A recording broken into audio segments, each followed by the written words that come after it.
Hey, it's me, and welcome back to episode number 2 of this series of me playing The Binding of Isaac while rambling about stuff. And I just wanted to very quickly address something. It seems that my internet briefly cut out last time for like 20 seconds or so by some miracle. Didn't affect anything as far as the topic of conversation went. So that's wonderful.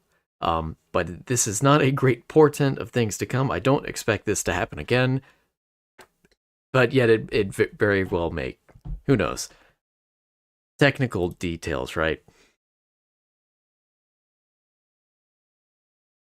Anyway, with that being said, let's get into the game.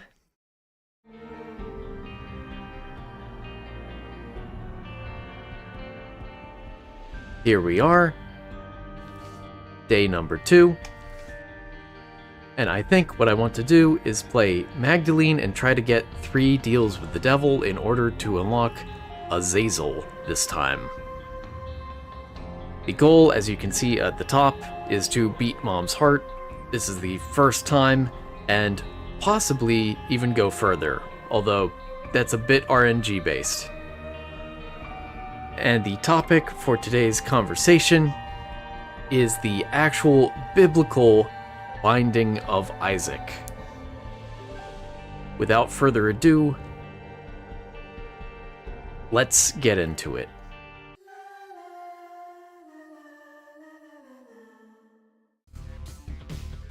Alright, so the biblical Binding of Isaac story comes from the book of Genesis. I guess I'll just do this.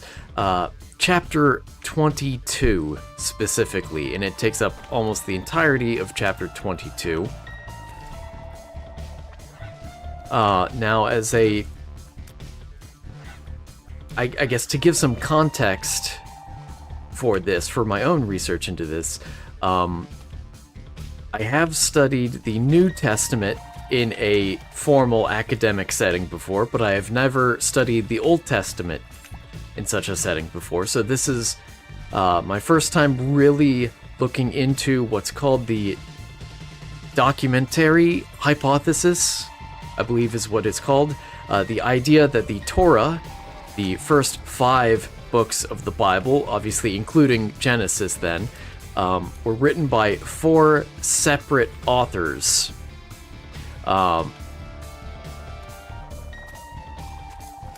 Now, there are plenty of similar theories for various books in the New Testament, but again, this is my first time coming into contact with these as far as the Old Testament is concerned. So I'm not super familiar with what I'm talking about here necessarily. I've looked up some rough overviews of the stuff, but just so you know, if I get anything wrong, I humbly apologize and would like to correct it in the future. And if you have any specific corrections you'd like to make of anything I've said, feel free to let me know, and I will address them. And unfortunately, it looks like the item room is way over there. So, the story itself, again, Genesis chapter 22, according to the documentary hypothesis, is written... Oh, it was that easy? Was written by the Elohist. That is the one of the 4 sources for the Torah. The first 5 books of the Bible, again, being called the Torah, which means the law or the instruction. Also sometimes referred to as the Pentateuch, which is the Greek term, meaning basically the first 5 books.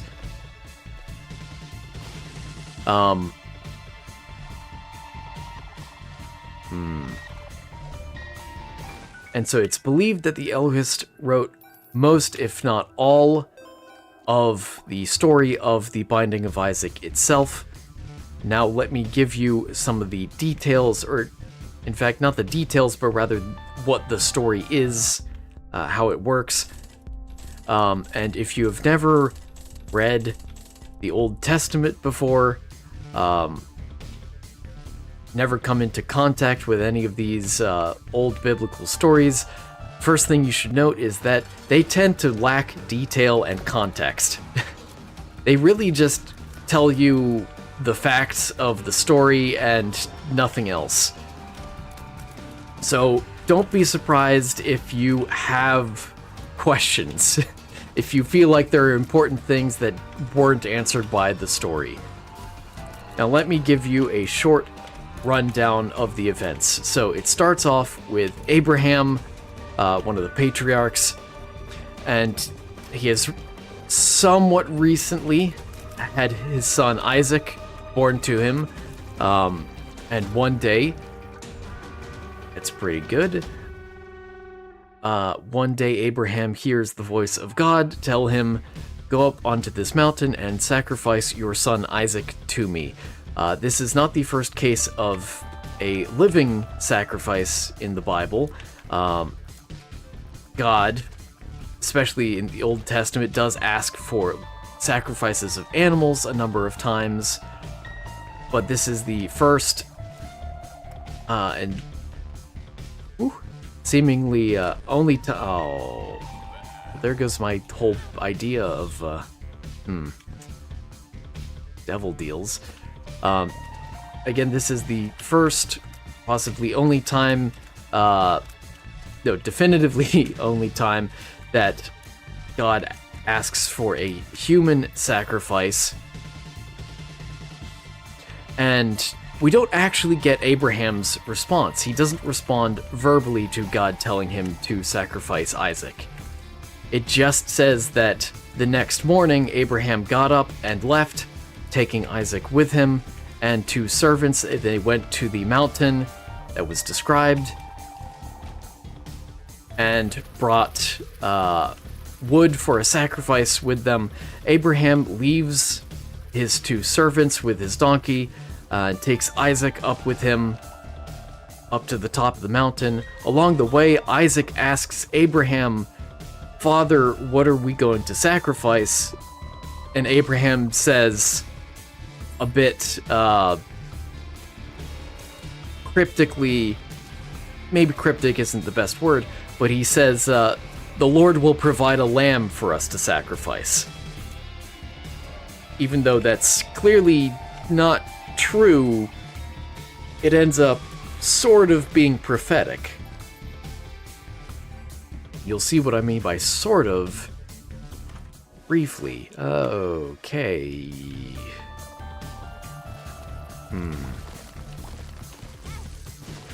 Yeah, that figures.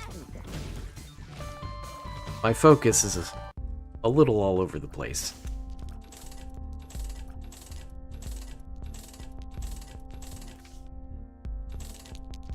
Very nice. Okay, so Abraham takes Isaac up to the top of the mountain. There isn't an animal there for them waiting there to be sacrificed, although there kind of is. Minor spoiler. But Abraham then binds Isaac. This is the binding itself, which is to say he just, ties him up, places him on the wood for the sacrifice to burn, and just as he is about to kill Isaac, an angel of the Lord says to Abraham, effectively, that you can stop, you've proven your faith. Specifically, he says that you have proven your fear of the Lord, which, if you aren't a Christian, might sound like a more concerning phrase than it really is. Fear of the Lord is a difficult phrase to get across the meaning of to people that aren't familiar with Christianity, but it's not something as nefarious as it sounds, I can assure you that much. Excellent. I'll leave that. Okay, this is good. This is very good. We have 2 devil deals right off the bat.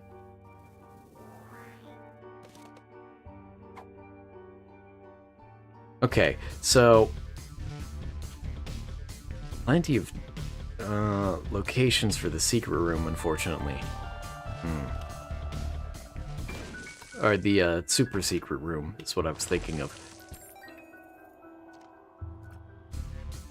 So, an angel of the Lord stops Abraham just as he is about to sacrifice Isaac, right?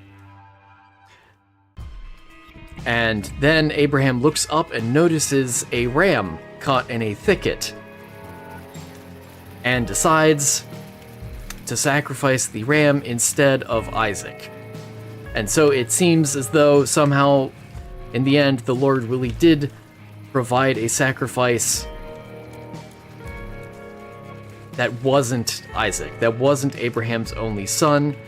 To give a little more context of why this mattered so much, Abraham was promised by God that he would have a son, and that this son would be a blessing not just to him, but to all the nations, and that the number of his descendants would be as many as the stars in the sky, or similarly the number of grains of sand. I'll take that and hope for spun.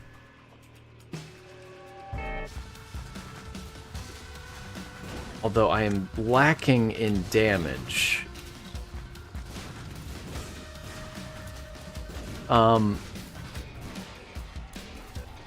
When Abraham previously tried to have a son, that was Ishmael he had with his concubine, God sort of said, hey, that's really not what I meant by you would have a son. And he sort of cursed Ishmael, or rather cursed Abraham and his family, his descendants, through Ishmael, saying that Ishmael and his descendants would always be sort of like a thorn in the side of Abraham. So, when God said that Abraham would have a son, he really did mean with his wife. And his wife Sarah was well past the age of being able to become pregnant. And so both Abraham and Sarah laughed at hearing that they would have a son. And the word for them laughing is essentially the name Isaac. Isaac means to laugh, or that they will laugh, I believe, although I'm not an expert in Hebrew.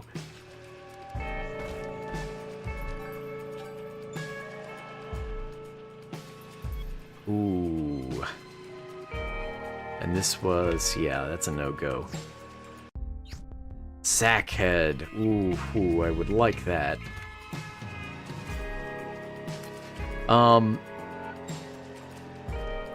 God reassures Abraham that Isaac would be the son to fulfill what he has promised to Abraham. And as the story says, Abraham supposedly very much loved Isaac as well. So it's, you know, great that he wasn't actually sacrificed in the end. This looks like the secret room. Yeah.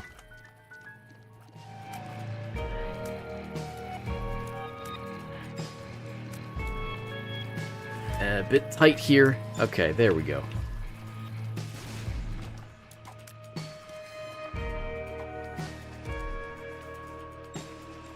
Hold on. Seeing an error buffering.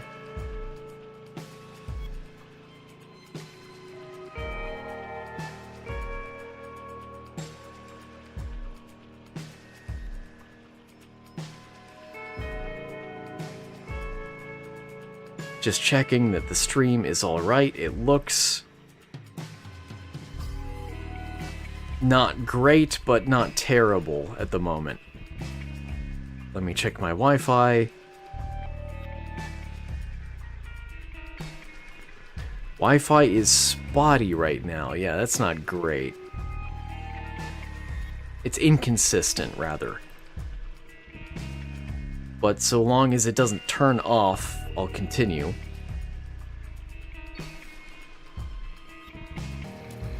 let's see. My mind has been a bit all over the place, but to finish the story itself, the ram was sacrificed instead, and it says that Abraham comes down off of the mountain. And that's sort of the end of it. Now, there are a variety of interpretations of what could have been an underlying story behind the story that is given. There is also a variety of reasons given by theologians why this story should exist in the first place. If God is all-knowing, why test Abraham in this fashion?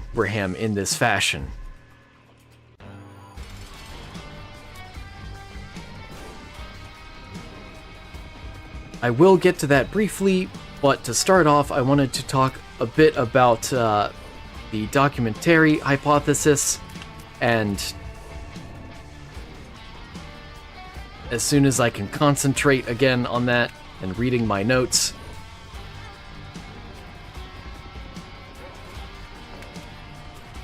there we go.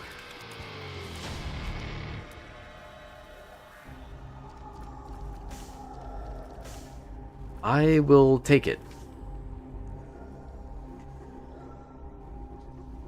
And then I can even take we need to go deeper.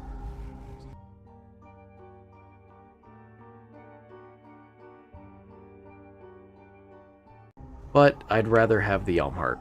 Okay.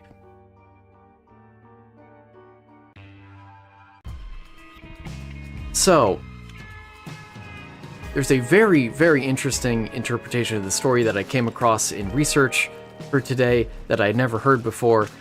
So it's believed that, it's fairly common belief that the last several verses of the story did not come from the Elohist source, which is to say, of the four supposed sources that wrote the Torah,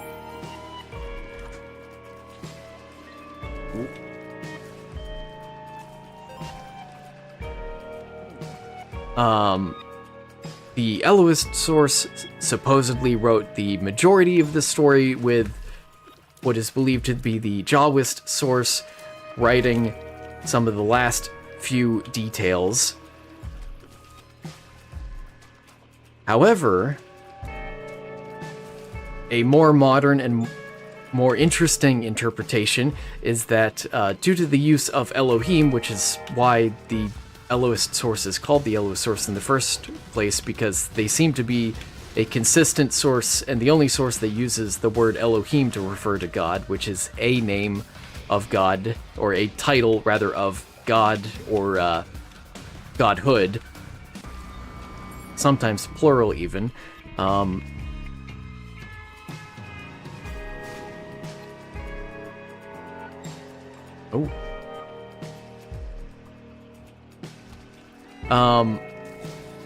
This theory, which is recent, and by recent I mean mid-90s to early 2000s, so I guess it's recent in the grand scheme of things.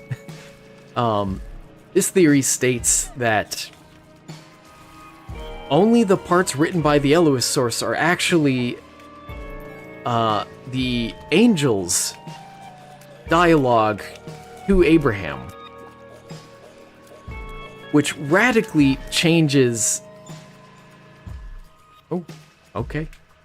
Which radically changes the meaning of the story, because if you take out all of the angels' dialogue, what you have is that Abraham is still told, seemingly by God directly, to sacrifice Isaac, and then he goes up to the mountain with Isaac, binds him, and then notices a ram and decides to sacrifice that instead. And that's sort of the end of the story. So the story really reads more of like a disobedience on the part of Abraham,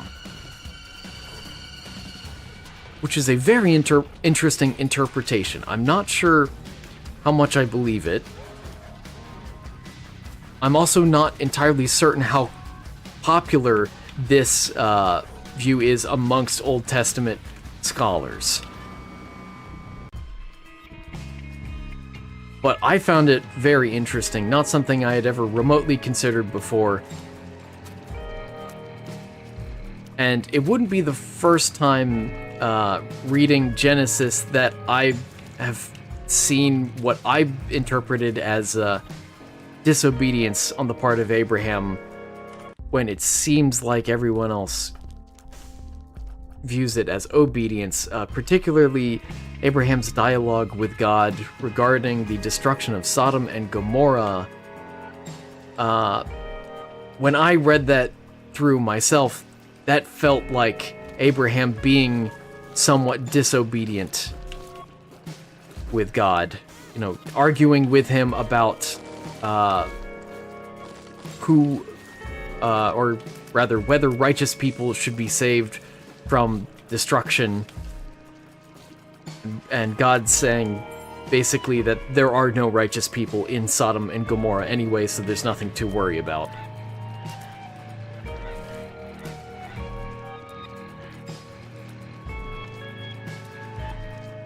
Again, I'm not sure whether to believe that in this particular interpretation that okay, I think I know where the secret room is, that the angel's dialogue is effectively added in later to intentionally change the meaning of the story. But I found it very, very interesting. Again, I had never heard of that before. And I hope it's interesting to you as well.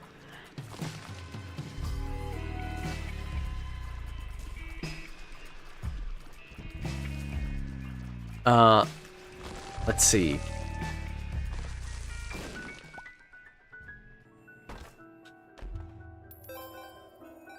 Very nice. Oh, I didn't think that through.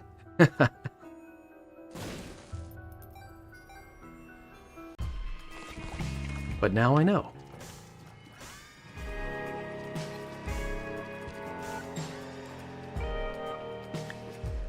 Okay.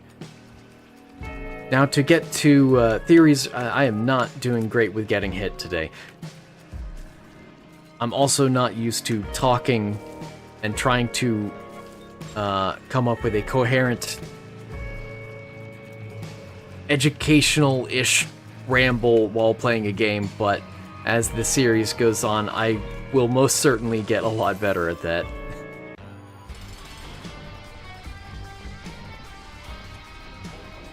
So, now getting to theories about the story itself. It's not a very common interpretation, but it is believed by some scholars that originally the story of the Binding of Isaac is one about Abraham successfully sacrificing Isaac, and that the story was just later adapted to say that Isaac was not sacrificed at the last second. There's some evidence for this, such as the fact that the story ends by saying that Abraham returned from the mountain, but makes no mention of Isaac having returned. The better explanation for that, in my opinion at least, is that it is a narrative shift back to Abraham, that it's just simply implied that Isaac is there too. I'll take this only because I want the charge for the Yum Heart so that I can enter the Cursed Room.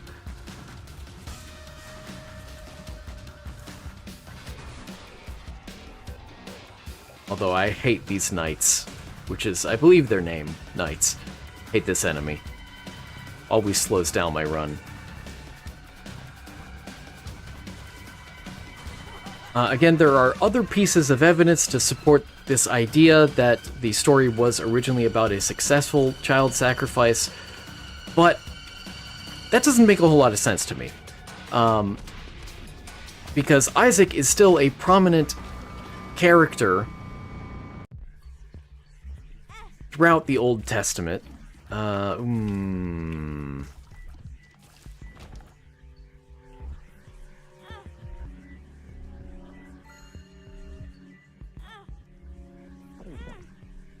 Yeah, there's no getting that guy, is there? No, without a lot more time and effort. Again, there's other evidence to support that theory that the story is originally about an actual child sacrifice, but it doesn't make sense to me because Isaac is still a character that has his own sort of narrative arc that has yet to be completed. I'm aware that modern scholars have no evidence for the historicity of the patriarchs, that is Abraham, Isaac, and Jacob. In other words, they are believed to just be mythological characters with no historical backing. Even so, it still doesn't make a whole lot of sense that Isaac would actually be sacrificed, even as a fictional character. He still has his own character arc, so why would he be sacrificed and then still be important? I suppose you could say that maybe he was resurrected, but that you'd expect, if that were the case, that detail wouldn't be left out later on, you know?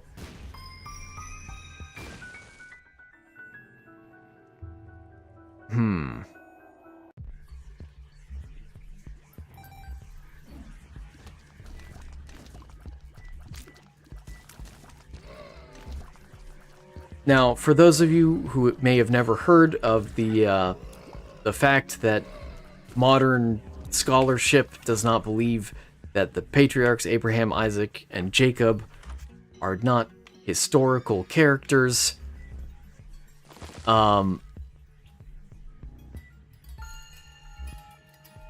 shoot, what was I going to say about that? My apologies.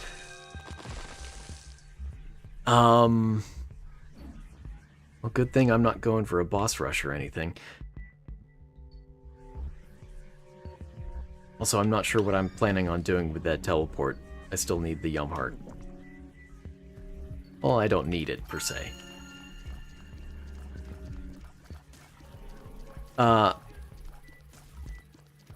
So yeah, Abraham, Isaac, and Jacob are not recognized as historical characters by modern scholars.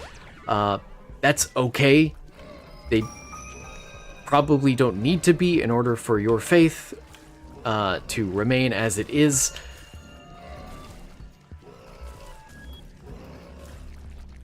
But also, this simply means that there is no archaeological evidence that has been yet discovered.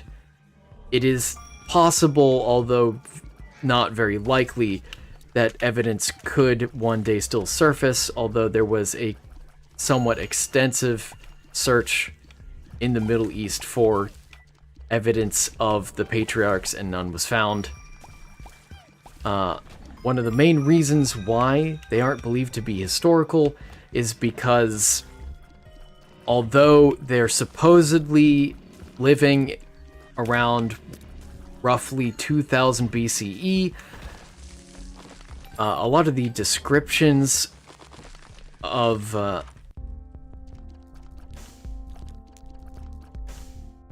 now that's worthwhile.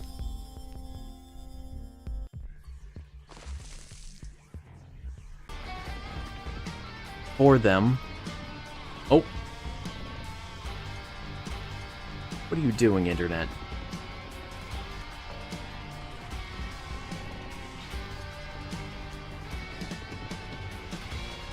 Okay, now I was able to catch that. Looks like the stream just resumed. My apologies. Let me look into what happened there.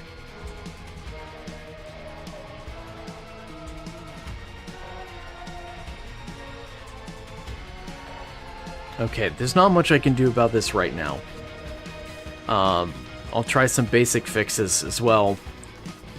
Maybe restart my router a bit later, but let me catch you up on what I was talking about. So I'm mentioning the fact that the patriarchs supposedly lived in 2000 BCE. However, a lot of the descriptions of their world as given in Genesis really suggests the Iron Age instead, which would be like 500 BCE. And in addition to that, again, when archaeologists looked for archaeological evidence of the patriarchs, they weren't able to find any. So that's not a great... It's not a great look as for the historicity of the patriarchs. But for the remainder of today, I will assume that either they do exist or that it doesn't matter.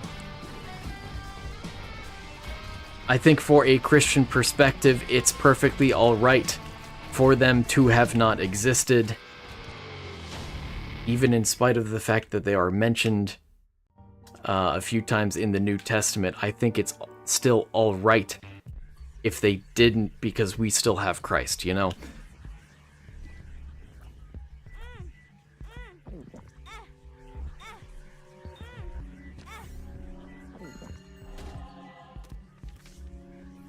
Well, yeah, I figured it was next door.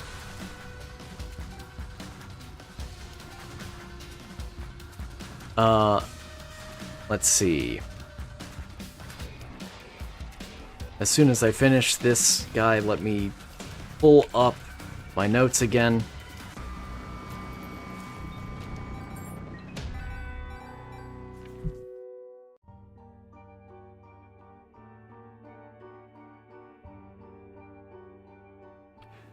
Okay, so...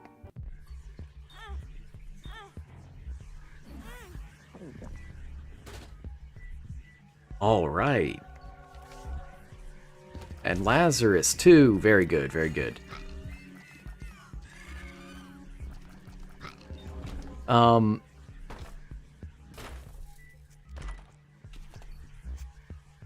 Let's see.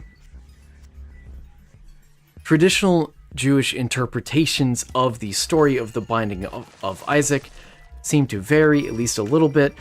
There's, a very natural question of why would God test Abraham in this way, especially if God is all-knowing. He should just know that Abraham would sacrifice Isaac, or, would sacrifice him if he was simply told to. Why put him through the test when God already knows the answer? There are two traditional rationales for this, at least in the Jewish community, rabbinic tradition, that is. The first is that the story itself is meant to be an explicit and direct, what's the term? Denunciation of child sacrifice. That this is meant to show clearly that child sacrifice is not okay. But I'm not sure I fully buy into that particular stance, because it's a story about a very, very near child sacrifice, I'm very glad, I'm more than happy to accept the idea that God is very much against child sacrifice, and yet, I don't know, this story hits a little too close for me to be comfortable with the idea that, oh, it's actually about the exact opposite. Even if that is the effective version of events. The other interpretation of this story is that this whole ordeal is necessary. And by the way, if you're wondering what I'm doing, I'm looking for the shop right now because I still have a fair amount of money. And this time I benefit even if greed shows up. The other interpretation the other traditional rabbinic interpretation being that this is a testament of Abraham's faith to the nations. Oh, that was unfortunate. BFF does nothing for me, but I'll kill this guy. And if I'm lucky, with the way things are working out, I might just be able to go further than Mom's heart. Yeah, I'll check it. Now, I'm glad I did.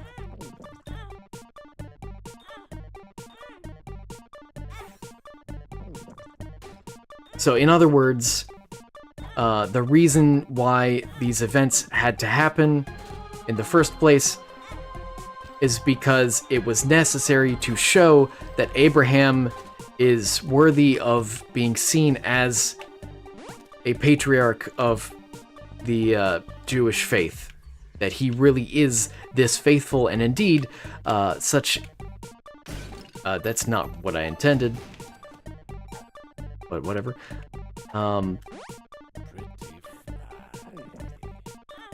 That indeed, this whole ordeal would require an immense amount of faith on Abraham's part in order for him to, you know, nearly sacrifice his son whom he loved, as the text says.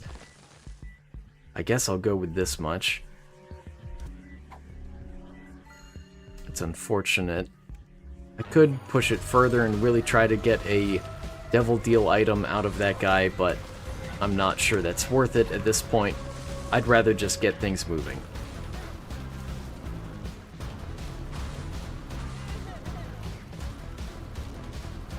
Okay, so those were the rabbinic interpretations of the story. Now let me get to the Christian. Is that the reason why Abraham was comfortable... Uh-oh.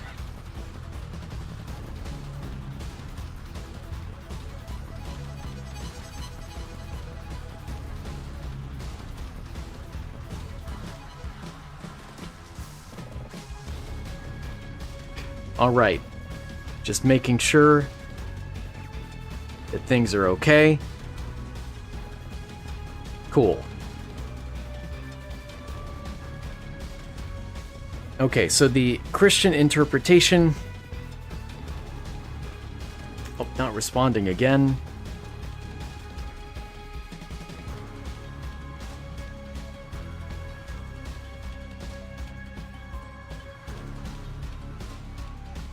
Just checking that everything is alright. In fact, let me change the scene.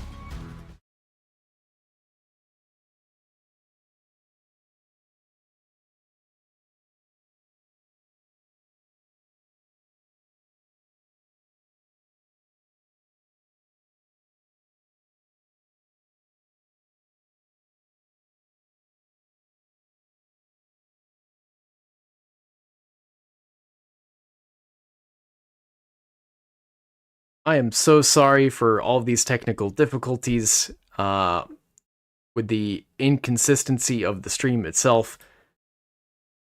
Let me make Isaac bow a little bit, even though he's really crying. But it kind of looks like he's bowing. Alright. Things seem to have stabilized, so let's get back into it.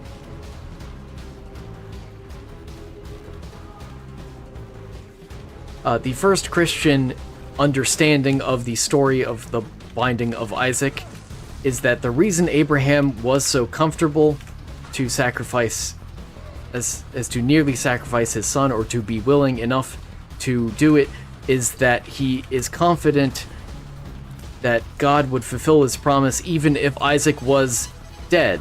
In other words, that Abraham believed that God would resurrect Isaac in order to fulfill the promise that God made to Abraham. This interpretation is actually given in the New Testament in the book of Hebrews, which is pretty neat. It's an interesting interpretation. I'm not sure it's necessary to believe that Abraham knew, or supposedly knew, that God would resurrect Isaac.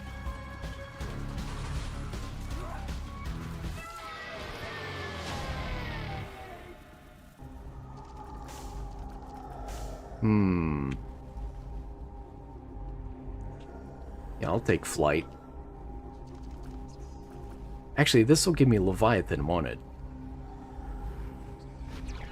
Yeah, alright.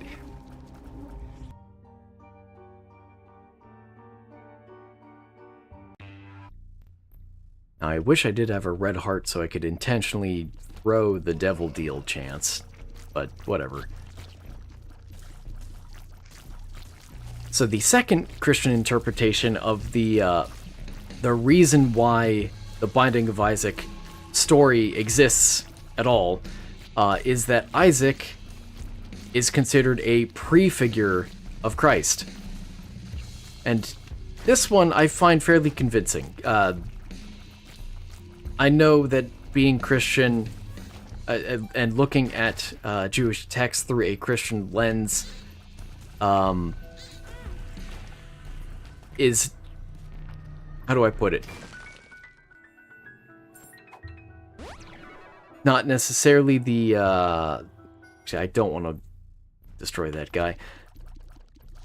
Not a super easy or obvious conclusion to come to if you have no understanding of the Bible or the New Testament or the Old Testament.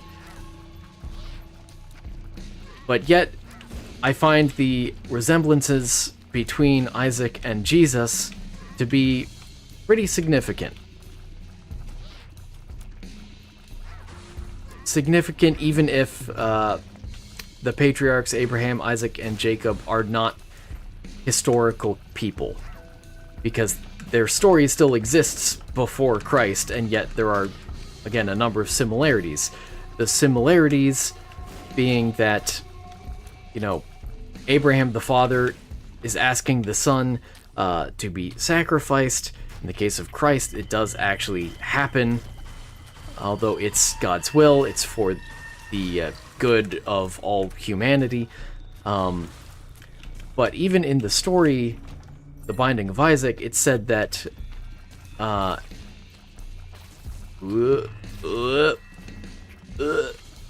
okay, they don't say that. At least not very much. But in the story, it said that Isaac, while on the way up to the mountain to be sacrificed, Isaac carries the wood for the sacrifice on his back, which is reminiscent of Christ carrying the crossbar of the cross. Specifically, the Romans would force people to do that, but they would not force people to carry the vertical log of the cross, just the horizontal one. Slight misconception that people tend to have. But then, one of the biggest similarities here, or not similarity in fact, but one of the biggest reasons why Jacob is seen as a prefigure of Christ is the mention by Abraham. Again, this mention almost seems deceptive in nature, but when Abraham says that God will provide a sacrifice, he will provide a lamb to be sacrificed for us when we get there, when Isaac asks, "Hey Dad, where's the sacrifice?" And it's interesting that the animal that's ultimately sacrificed in the story is not a lamb, but a ram. So the idea that Jesus is the Lamb of God, which is referred to in multiple times by multiple people, then has this context of being the fulfillment of this very sacrifice, this very incomplete sacrifice, way back from the Old Testament. That's pretty neat. And what I think is another very important detail that I've never seen anyone else mention, and as far as I can tell, I may be the first one to come up with this detail, or to have this idea, notice this.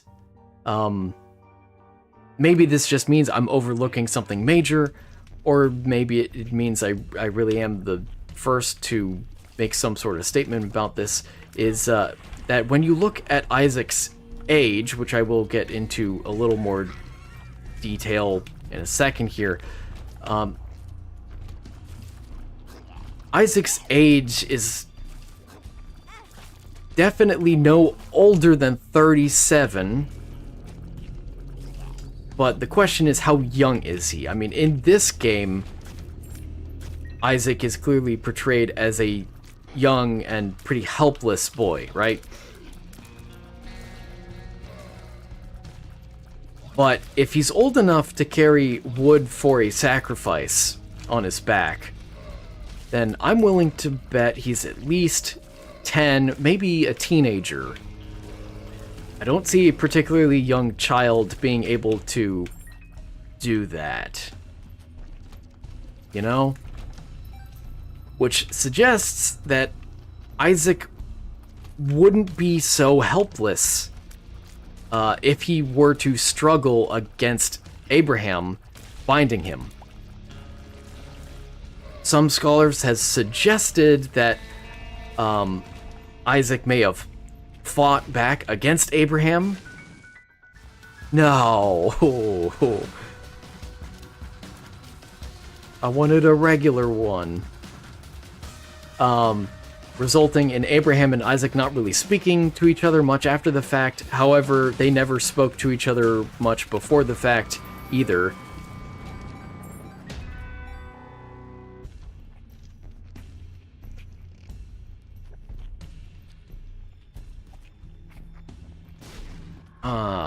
That's a shame. Was this guy? Maybe. Oh. I'll just fight the boss. Oh,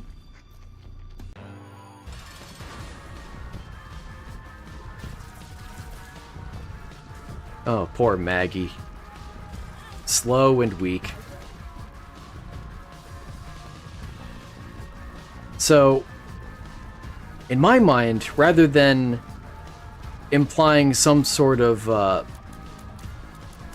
confrontation between Abraham and Isaac took place, I see it as the opposite. Maybe this is just my Christian bias here, but I almost see it as necessary that, 67% chance and it didn't happen, that's a shame, that in this story, I find it likely that Isaac must have voluntarily submitted to his father's will in this sacrifice, further being a prefigure of Christ, you know?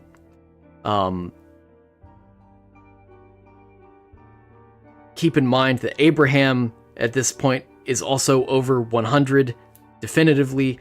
He supposedly lives to 175, but he's still pretty old and supposedly frail. Oh, I should have taken We Need to Go Deeper now. Oh, I didn't even consider that earlier. That's a shame. Anyway, let's finish the run.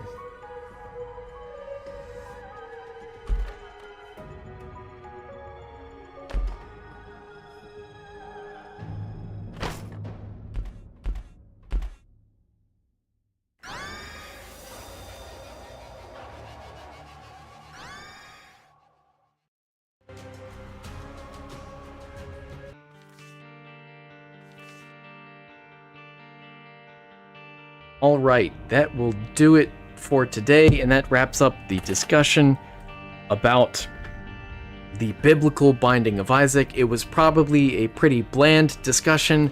I hope you were able to learn something.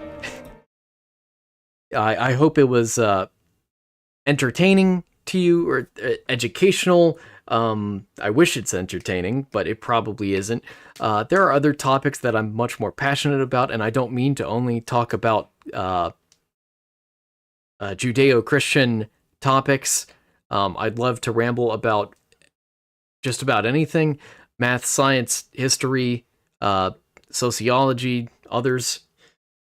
But considering the nature of this game and the fact that I am a fairly well-studied Christian, I find it pertinent to take this opportunity to talk about a lot of the characters and maybe some of the other religious references that come up in this game, and the biggest and most important being the Binding of Isaac itself. Again, not the most passionate topic for me, but once more, I hope you learned something, and I hope that this has been, educational and entertaining for you. And I want to thank anyone here who has watched this, and I will see you tomorrow. Take care.